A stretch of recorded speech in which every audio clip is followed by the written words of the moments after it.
ಇವತ್ತು ನಮ್ಮ ಬೆಂಗಳೂರು ಉತ್ತರ ಜಿಲ್ಲೆ ವತಿಯಿಂದ ಭಾರತೀಯ ಜನತಾ ಪಾರ್ಟಿ ಪಕ್ಷದಿಂದ ಒಂದು ನಮ್ಮ ನೆಚ್ಚಿನ ಪ್ರಧಾನಮಂತ್ರಿ ನರೇಂದ್ರ ಮೋದಿಜಿಯವರು ಸೆಪ್ಟೆಂಬರ್ 2ನೇ ತಾರೀಕು ಯಾವುದು ಸದಸ್ಯತ್ವ ಅಭಿಯಾನಕ್ಕೆ ಒಂದು ಚಾಲನೆ ಕೊಟ್ಟರು. ಇವತ್ತು ಅದೇ ರೀತಿ ನಮ್ಮ ಕ್ಷೇತ್ರದಲ್ಲಿ ಒಂದು ಮಾಸ್ ಕ್ಯಾಂಪೇನ್ ಮಾಡಿದ್ವಿ. ಸದಸ್ಯತ್ವ ಅಭಿಯಾನದಲ್ಲಿ ಇವತ್ತು ನೂರಾರು ನಮ್ಮ ಕ್ಷೇತ್ರದ ಮುಖಂಡರುಗಳು ಇಲ್ಲಿ ಯಾರು ಮೆಂಬರ್ಶಿಪ್ ಆಗಿಲ್ಲ ಇಸ್ಕಾನ್ ಮುಂದ್ಗಡೆ ನಾವು 2 ಸ್ಟಾಲ್ಗಳನ್ನ ಹಾಕ್ಕೊಂಡು ಸದಸ್ಯತ್ವ ಅಭಿಯಾನ ಪ್ರಾರಂಭ ಮಾಡಿದ್ದೀವಿ. ಯಾಕಂದರೆ ಇವತ್ತು ನಮ್ಮ ಭಾರತೀಯ ಜನತಾ ಪಾರ್ಟಿ ಅಂದರೆ ಒಂದು ಸೇವೆ ಸಂಘಟನೆ ಎಂಬ ಮೂಲಕ ನಾವು ಇಡೀ ಭಾರತದಲ್ಲಿ ನಮ್ಮ ನೆಚ್ಚಿನ ಪ್ರಧಾನಮಂತ್ರಿ ನರೇಂದ್ರ ಮೋದಿಜಿಯವರ ಜೊತೆಯಲ್ಲಿ ಒಂದು ಸೇವೆಗಳನ್ನ ಮಾಡ್ಕೊಂಡು ನಮ್ಮೆಲ್ಲ ಮುಖಂಡರುಗಳು ಇವತ್ತಿನ ದಿನಗಳಲ್ಲಿ ಸುಮಾರು 1 ತಿಂಗಳು 1 ವಾರ ಆಯಿತು ಬರೀ ಸದಸ್ಯರನ್ನು ಮಾಡುವ ಕೆಲಸ ಒಂದು ಕ್ರಿಯೆಯನ್ನು ಮಾಡ್ಕೊಂಡಿದ್ದೀವಿ. ಇವತ್ತು ಏನಾದರೂ ಪ್ರಪಂಚದಲ್ಲಿ ಒಂದು ಅತಿ ದೊಡ್ಡ ಪಕ್ಷ ಇದೆ ಅಂದರೆ ಅದು ಭಾರತೀಯ ಜನತಾ ಪಾರ್ಟಿ ಅಂತ ನಾವು ಹೆಮ್ಮೆಯಿಂದ ಹೇಳ್ಕೊತೀವಿ. ಈಗಷ್ಟೇ ನಮ್ಮ ನೆಚ್ಚಿನ ಸಂಸದರು ಬೆಂಗಳೂರು ಉತ್ತರ ಜಿಲ್ಲೆಯ ಸಂಸದರಾದ ಕೇಂದ್ರ ಸರ್ಕಾರದ ಸಚಿವರಾದ ಶೋಭಾ ಕರಂದ್ಲಾಜೆ ಅವರು ಬಂದಿದ್ದರು. ನಮ್ಮ ನೆಚ್ಚಿನ ಶಾಸಕರಾದ ಗೋಪಾಲಣ್ಣವರು ಬಂದಿದ್ದಾರೆ. ನಮ್ಮ ಬೆಂಗಳೂರು ಉತ್ತರ ಜಿಲ್ಲೆಯ ಅಧ್ಯಕ್ಷರಾದ ಹರೀಶ್ ಅಣ್ಣರವರು, ಪ್ರಧಾನ ಕಾರ್ಯದರ್ಶಿಗಳಾದ ಭಾನುರಂಗ ಸೋಮಣ್ಣ, ಈ ರೀತಿ ನಮ್ಮೆಲ್ಲ ನೆಚ್ಚಿನ ಮುಖಂಡರುಗಳು ನಾನು ಸೋಮಣ್ಣ ಇರ್ಬೋದು, ಸೀನಣ್ಣ ಇರ್ಬೋದು, ನಮ್ಮ ಹನುಮಂತಣ್ಣ ಇರ್ಬೋದು, ವಿನೋದಣ್ಣ ಇರ್ಬೋದು, ಈ ರೀತಿ ನಮ್ಮೆಲ್ಲ ಪ್ರೀತಿ ಮೇಡಮ್ ಇದ್ದಾರೆ ಸೋಷಿಯಲ್ ಮೀಡಿಯಾ, ಈ ರೀತಿ ನಮ್ಮೆಲ್ಲ ನೆಚ್ಚಿನ ಮುಖಂಡರುಗಳು ಮಲ್ನಾಡ್ ನಾಗರಾಜಣ್ಣ ಇದ್ದಾರೆ. ಈ ರೀತಿ ನಾವೆಲ್ಲ ಒಟ್ಟು ಸೇರಿ ಒಂದು ಮನೆ ಥರ ಮಹಾಲಕ್ಷ್ಮಿ ಹೋಟೆಲ್ ಯಾವುದೇ ಕೆಲಸ ಇದ್ರೂ ನಾವು ಮಾಡ್ತೀವಿ.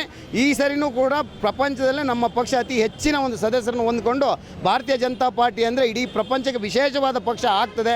ಯಾಕಂದರೆ ಇವತ್ತು ಪ್ರಪಂಚದಲ್ಲೇ ವಿಶೇಷವಾದ ಒಂದು ದೇಶ ಭಾರತ ಆಗಿದೆ. ಅದೇ ರೀತಿ ವಿಶೇಷವಾದ ಪಕ್ಷ ಭಾರತೀಯ ಜನತಾ ಪಾರ್ಟಿ ಆಗ್ತದೆ. ಈ ಮುಗ್ಗಳ್ತಾ ನಾವೆಲ್ಲ ಸೇರಿ ನಮ್ಮ ನೆಚ್ಚಿನ ಪ್ರಧಾನಮಂತ್ರಿಯವರಿಗೆ ಮತ್ತೊಮ್ಮೆ ಹೃದಯಪೂರ್ವಕ ಧನ್ಯವಾದಗಳನ್ನ ಈ ಸಂದರ್ಭದಲ್ಲಿ ಅರ್ಪಿಸ್ತೀನಿ. ಆ ಜನನಾಯಕ, ದೇಶದ ನಾಯಕ, ನಮ್ಮ ದೇಶನ ಮತ್ತಷ್ಟು ವಿಶ್ವದಲ್ಲಿ ಒಂದು ಪ್ರಸಿದ್ಧಿಯನ್ನು ಪಡ್ಕೊಂಬರ್ಲಿಕ್ಕೆ ತಗೊಂಡು ಹೋಗ್ತಾ ಇದ್ದಾರೆ. ಅವರಿಗೆ ಹೆಚ್ಚಿನ ಆರೋಗ್ಯ ಮತ್ತು ಒಂದು ಅಧಿಕಾರದ ಸೇವೆಯ ಒಂದು ಉತ್ತಮವಾದ ಭವಿಷ್ಯವನ್ನು ಪರಮಾತ್ಮ ನೀಡಲಿ ಅಂತ ನಾವು ಈ ಮೂಲಕ ಕೇಳ್ಕೊತೀವಿ. ಸರ್, ಎಲ್ಲ ಒಂದು ಕಡೆ ಸದಸ್ಯತ್ವ ಅಭಿಯಾನ ಮುಂದಿನ ಚುನಾವಣೆಗೆ ತಯಾರಿನ ಸಂಘಟನೆ ನೋಡಿ, ನಮ್ಮ ಸದಸ್ಯತ್ವ ಅಭಿಯಾನ ಅನ್ನೋದು ಚುನಾವಣೆಗೆ ತಯಾರಿ ಅಂತಲ್ಲ, ನಮ್ಮ ದೇಶದಲ್ಲಿರುವ ಜನಸಂಖ್ಯೆ ಹೆಚ್ಚಿನ ಮಹತ್ವತೆ. ಯಾಕಂದರೆ ಇವತ್ತು BJP ಪಕ್ಷ ಅಂದರೆ ಒಂದು ಸ್ಪಷ್ಟವಾದ ಪಕ್ಷ, ಅದು ಜನರಿಗೆ ಸೇವೆ ಮಾಡ್ತದೆ.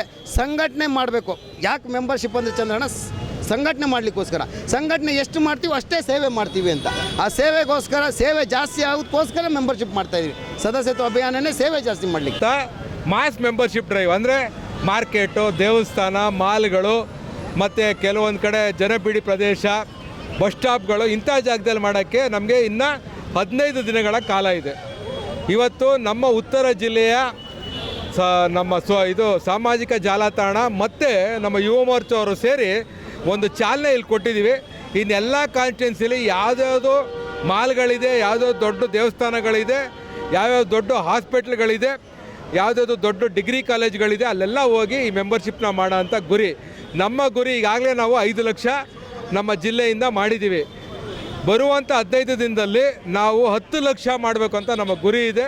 ಆ ಗುರಿನ ತಲುಪಬೇಕಂದ್ರೆ ಎಲ್ಲ ಕಾನ್ಸ್ಟಿಟ್ಯೂನ್ಸಿಲಿ ಎಲ್ಲರೂ ಮಾಡಬೇಕು. ಈಗಾಗಲೇ ನಾವು 5 ಲಕ್ಷ ಅರ್ಧ 50% ದಾಟಿದ್ದೀವಿ. ಇನ್ನು 50% ಗುರಿಯನ್ನು ಇನ್ನು 15 ದಿನದಲ್ಲಿ ಮಾಡೋಂಥ ಕೆಲಸ ಮಾಡ್ತೀವಿ.